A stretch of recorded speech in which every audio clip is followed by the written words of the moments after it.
Gonna rock down to Electric Avenue and gonna take it higher. There's my Eddie Grant. Come on, you know you like a bit of Funky Farmer singing.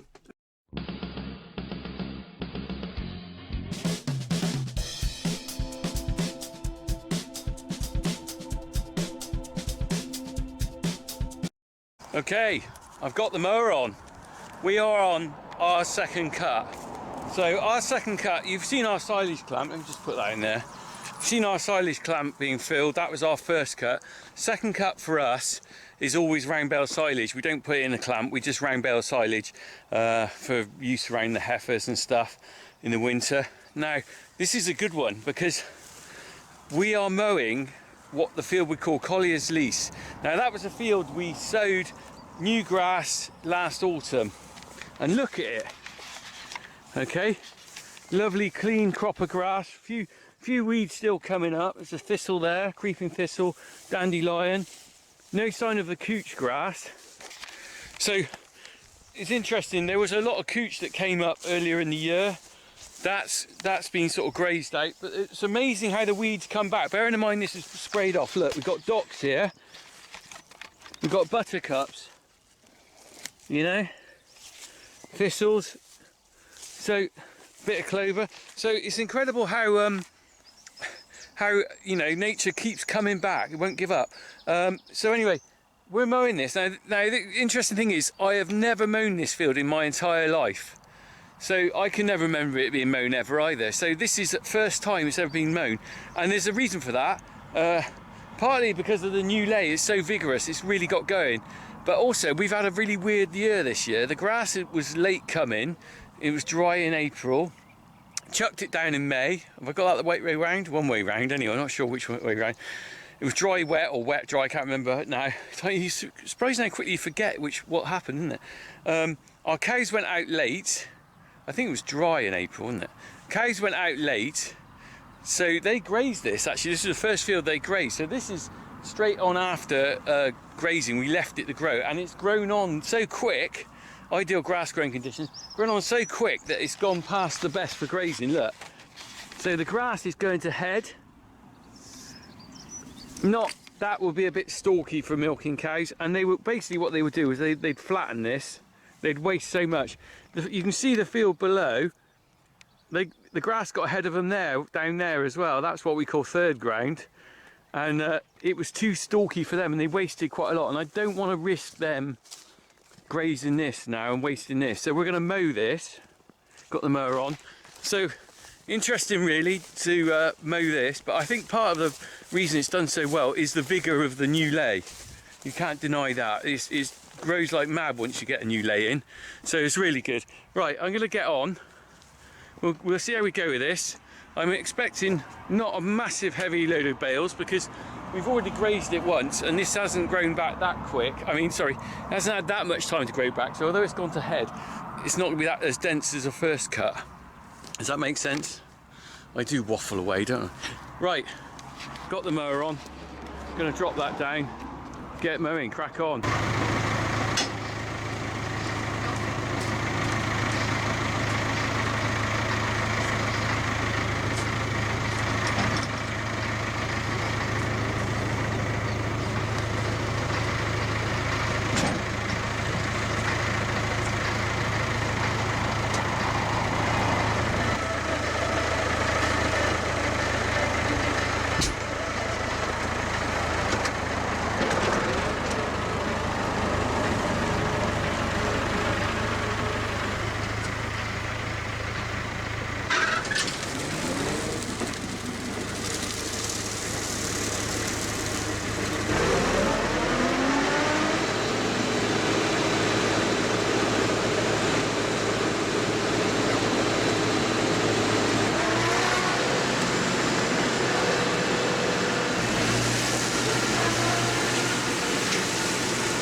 the deliberate mistake. Hang on.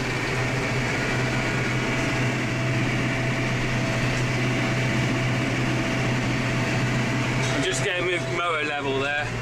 Did you spot the deliberate mistake there? I think you did. So basically, I wasn't concentrating properly. I started going down the field without thinking about the headland. So you always mow the headland first. Last, sorry. So you drive over the bit of the headland and then you come back and tidy up at the end. That's how I do it anyway. And I was going the wrong way, so I turned round, I caught the blaze on the stone, I could hear it chip. Anyway, that's what, this is like Clarkson's farm. Leave the cock-ups in. Leave the cock-ups in. There's always plenty of cock-ups. Half the time I don't get the camera out when I'm doing cock-ups because it's, do you know what? I expect you've seen we've done Clarkson's farm. We went to the shop and everything. Do you know what? The main advantage he's got is he's got a film crew tracking him around. Now I'm sure some of his cock-ups are a little bit stage 4 the camera, but the difference is the cock-ups happen while he's being filmed. The hardest bit I have is I'd love to show you more things that go wrong and stuff, but the reality is I'm not filming when they are. So I have to carry the camera and do the work. So jobs like this even are quite difficult. I've got a tripod here I set up, but he's got Amazon film crew and a sound man with him capturing it all. It's a very different type of filming if I could do all my day job and the film crew are following me around. Although I have been approached for that sort of thing in the past and I've declined because you might have realised on this game I'm not trying to get myself into some sort of big media thing. I do get approaches sometimes by different things and generally speaking I don't go for them. Depends what they are, Mike. Some things are good and you think, well, why not? But quite a lot of things don't come to fruition anyway. People sound you out and the reality is the programmes don't get made. Right, let's be careful down here. I'm in Badger Corner. So, oh yeah, look, can you see that? Big pile of dirt there. Look at that, there's more grass than you think. There are the cows next door. Right, so actually there's heavier crop than I thought. Not bad. Not bad at all really. So this was mown, no not mown, grazed a couple of months ago. Oh, it was bumpy here. A couple of months ago, beginning of April, end of April. And oh, it's end of April. And now, 2 months on, a bit more than 2 months, it's mowing grass, so fair play. I mean, if I get this off now, I think we won't get a third cut on here, but we'll get the cows grazing it, and we'll have a nice bit of grass for them to eat. So fantastic. I mean, if I could reseed every field on the farm, I'd love to go around and do that, but economically, it's an expensive job, especially when you haven't got your own kit. Even the seed's expensive. Right, the hardest bit here is I got a lot of tree branches in the way, and the people on the mower don't like, on the baler don't like that because they've got big tall tractors. I need to go out with my chainsaw and cut some branches down. Right, let's crack on. We'll have a look a little bit in a bit of time. I think it's nearly time for PopMaster. PopMaster!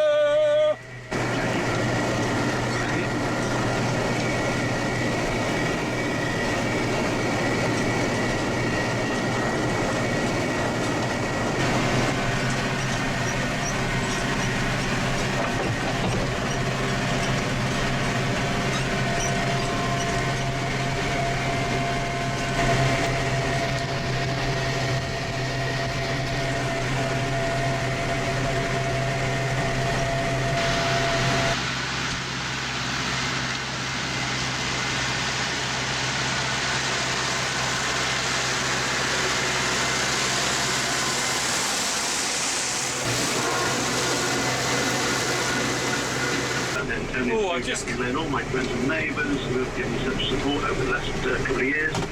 Special mention for Tony, my son. Right, oh, didn't turn him off. PopMaster. You know I always stop for PopMaster. For keeping the streets. 3 in 10. Very, very kind. You know the rules. Very much indeed. 3 songs in 10 seconds. T-shirt. We hope you every success. This chap's chatting away. Thanks very much. And good luck to Dominic. Good old Ken Bruce. I think he's 70 now.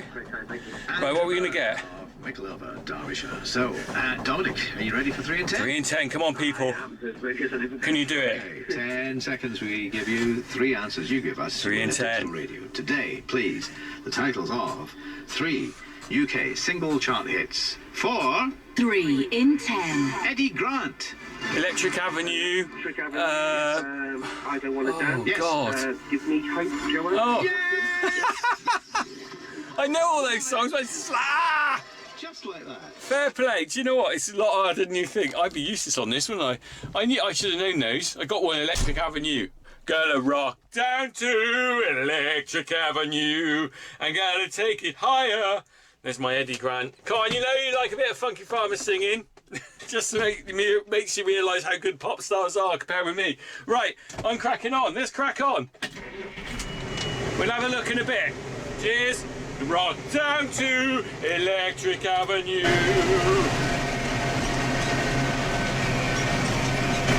Right, I'm giving it a good go round the headland.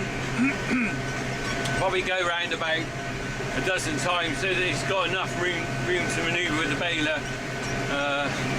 The interesting thing is this crop's a lot heavier as I drove round. You get a much better view up in the crop. It's a heavier crop than I thought. I'm really impressed with this. And the other thing as well, I got the radio on, but it's really annoying. Do you know what? I'd love to put music over my videos that was like pop songs and stuff. But because of the copyright situation, I can't. If I do copyrighted music on videos, a lot of the time you get a thing called a copyright strike.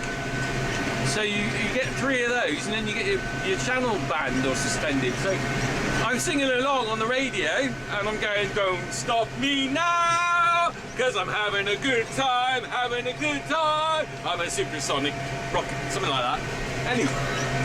Anyway. I can't play that bit on here because otherwise the people who own the Queen music royalties stuff will get all funny with me. I think I'm allowed to sing it, although I'm sure most of you'd rather I didn't. So anyway, that's why I never dub any flipping groovy tunes over the top of this. Ooh, badgerole, lovely badgerole. Right, I'm on my 10th trip round. Now I'm on my 9th and I've got the headland, so that'll make it 10. I think that's enough going round and round. I'm going to go up and down now. How exciting. So I'm going to split it into 2 chunks. So I'm going to carve up through the middle and then work my way out, I think. Or am I going to split it into 2 bits? I'm not sure. Oh, the decisions of life, eh? Not too bad, is it? So you can see behind me, look. So let's get on with this and we'll have a look in a minute.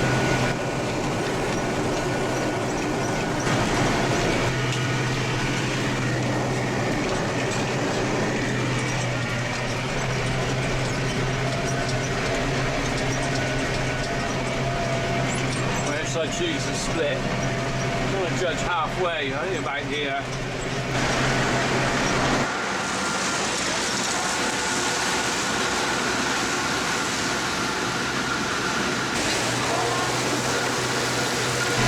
I think I'm going to split this into 2 blocks and we'll go round and round for a bit. Otherwise I've got to drive on the grass again if I go up and down there a bit, so I'm not going to do that.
That's me back down this side of the field. I've just got that chunk to do there. I've got to crack on now. I'm flipping hungry and it's my lunchtime. I'm running late. Let's get going.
Sorry about that. We had a bit of a tripod adjustment there. Right, I am nearly finished now. So, all that remains for me to do, oops, I left the mower down. All that remains for me to do is I've got a little strip in the middle to finish off and go around the headland. So, let me just drop that down. So, I've done this, we're done. The good news is, people, my wife has texted me to say she's coming home with a steak and ale pie for my lunch. Can there be anything finer? A steak and ale pie. Oh. I tell you what, I tell you what's quite funny, okay? You know, I've just... So, you probably pretty well know my stance on vegans. Don't mind a vegan, but I can't stand the crap they eat. And, because I don't know, you know, all these tracking cookies and stuff, flipping Facebook keeps promoting all these vegan sites. It must monitor what I'm doing or whatever. Promoting all these vegan sites, selling all their food. And I had to laugh. There was a bloke there, a chef, the other day. I watched it all actually. It was quite interesting. He was making vegan spam. Jesus, it looked like dog shit. Dog shit in a can. And he was basically saying, oh, it's delicious, it tastes like spam. I thought, who are you trying to kid me, mate? He would just look at it and make me feel ill. And it was made out of, I think it was made of jackfruit or something. Well, you tell me how you can get a fruit like that to take the texture of spam. Admittedly, I didn't make the recipe, but I ain't gonna waste my time on that. Anyway, I just gotta finish up here. So I'm gonna get back my steak and ale pie. I'll see you lovely people later, and we'll see how many bales we get out of here. I think it'll be quite a heavy crop. Anyway, I don't know whether I'll have time to film it, what else I'll film. Either the rowing up or the baling, or I might just end up being out here with the boys to see it as when it's finished. But anyway, stay safe, crack on everyone, crack on.